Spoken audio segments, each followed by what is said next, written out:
नमस्कार मित्रों,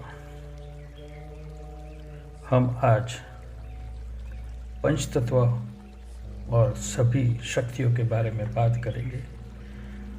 पिछले अध्याय में पृथ्वी तत्व के बारे में बात की थी, उनकी शक्तियों के बारे में बात की थी, रूप स्वरूप। आज उसी श्रृंखला में अगली कड़ी में हम आगे बात करेंगे। उसके पहले हम अपने परमात्मा और गुरु की प्रार्थना कर लेते हैं।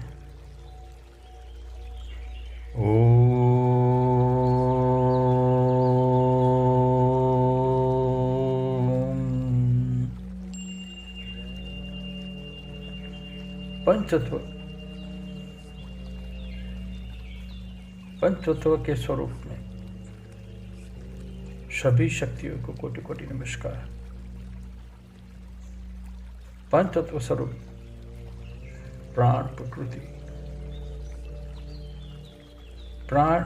प्रकृति स्वरूप माँ को कोटि कोटि नमस्कार। पंचतत्व के स्वरूप पुरुष परमात्मा पिता को कोटि कोटि नमस्कार। पंचतत्व स्वरूप अर्धनारीश्वर स्वरूप माँ बाबा को कोटि कोटि नमस्कार। गम्य अगम्य शक्ति, गोचर अगोचर शक्ति, सूक्ष्म साक्षात शक्ति, पंच तत्व की युग्म संयुक्त ऊर्जा स्वरूप हमारे परमात्मा माँ बाबा, गुरु माँ बाबा, हमारे कुलदेवता कुलदेवी हर सिद्धि माँ महाकालेश्वर को कोटि कोटि नमस्कार। पंच तत्व के बारे में क्या बताएं? हर तत्व देवी है, ईश्वर का स्वरूप है।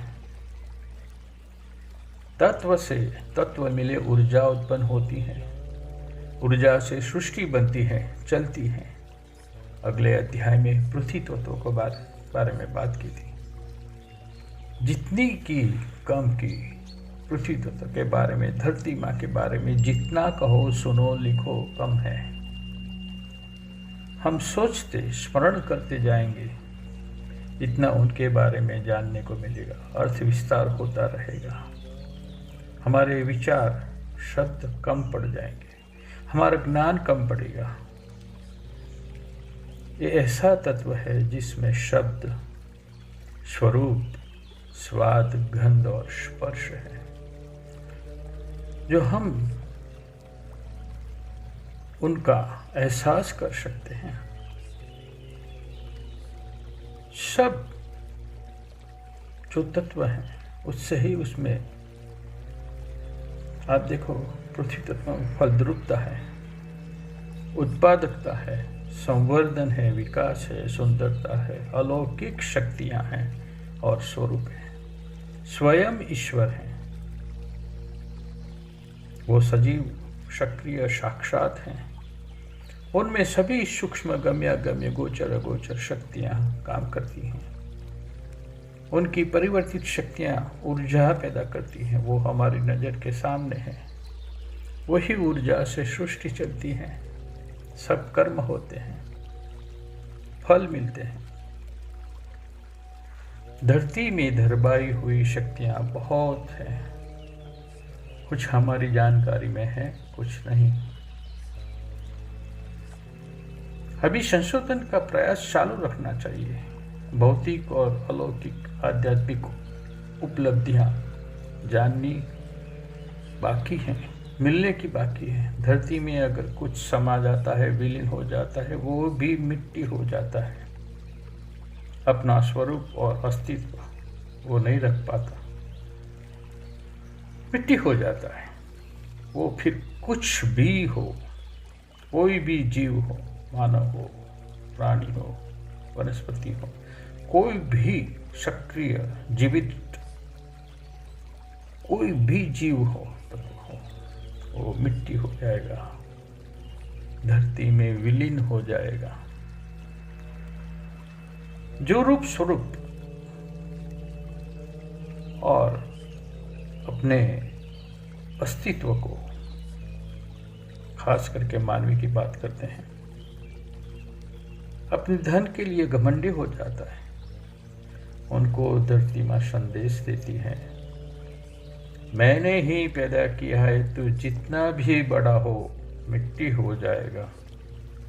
वो पल आने की देर है, वो पल आने की देर है, मिट्टी से ही बनता है, मिट्टी में मिल जाना है। ये जो है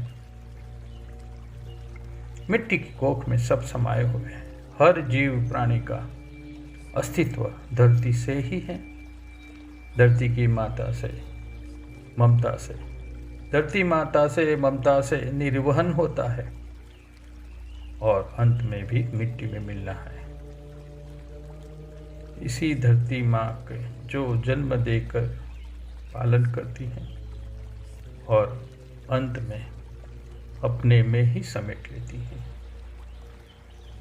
पूरा जीवन चक्र धरती पर है, सिर्फ धरती पर है। हाँ, हम पानी में गोते लगाते हैं, हवा में उड़ते हैं अपने संशोधन से, संसाधनों से, पर अंत में मिट्टी में मिलना है। जो भी जीवन चक्र धरती पर है, धरती से ही है, धरती में ही समाया हुआ है। क्योंकि धरती में भी सभी तत्व हाजिर हैं, जल, वायु, अग्नि और आकाश। सभी की परिवर्तित शक्तियां काम करती हैं, उनसे ही सृष्टि चलती है, उनसे ही सृष्टि चलती है। धरती सक्रिय, चलायमान, हर कण कण में शक्ति समाई हुई है। हमको मालूम है, हमारे सनातन धर्म में कहते हैं, कण कण में ईश्वर का प्रमाण है, कण कण में शक्ति है, कण कण में चलायमान शक्ति है, परिवर्तित शक्तियां हैं। हमें दिखाई नहीं देती, वो सूक्ष्म काम करती हैं, अगम्य काम करती हैं, अलौकिक काम करती हैं, अगोचर काम करती हैं। धरती सक्रिय, चलायमान, हर कण में शक्ति, सब में परिवर्तित शक्तियां। धरती ही स्वर्ग नरक का एहसास कराती हैं। अपने कर्म होने के साथ वो परिवर्तित शक्तियां उनका फल भी देती हैं। सभी जो भी है क्रियावान यही होता है। मेरे भवदिया, स्वर्ग जी सुंदर कल्पना है, वो धरती पर ही है। यही पर स्वर्ग है, नरक है, सभी यहीं पर है। आध्यात्मिक अनुसंधान में आप कुछ भी समझो, हाँ, ईश्वर सभी 5 तत्वों में समाया हुआ है। स्वर्ग का एहसास, नरक का एहसास 5 तत्वों में हो जाएगा। धरती उनका मूल रूप है, एहसास वो कराएगी सभी तत्वों में। जो भी गुण है, शब्द, स्वरूप, स्वाद, गंध और स्पर्श, सभी में मिलेगा। उनके काबिल होना पड़ेगा, हमारी हैसियत बनानी पड़ेगी, है ना। बाद में आपको उनका एहसास, अनुभव होगा। पात्रता बन जाए, फल तुरंत मिलेगा। पात्रता के पहले फल नहीं मिलेगा।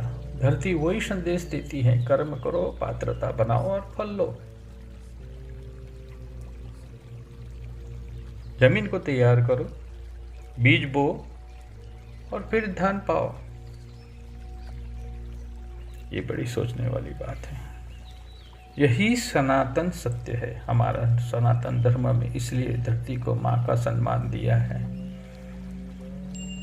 बहुत बड़ा सम्मान है। माँ है, धरती माँ।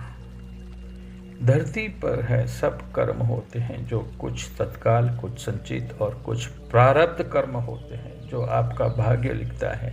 हर कर्म की नोंद होती है। धरती की परिवर्तित शक्तियाँ अगर आपके संज्ञान में हो गया, फिर आपकी तरक्की कोई नहीं रोक सकता। धरती सिर्फ मिट्टी नहीं है, निर्जीव नहीं है, वही सजाग सक्रिय देवी तत्व हैं जो सभी तत्वों में जुड़कर सृष्टि का निर्माण होता है, संचालन होता है।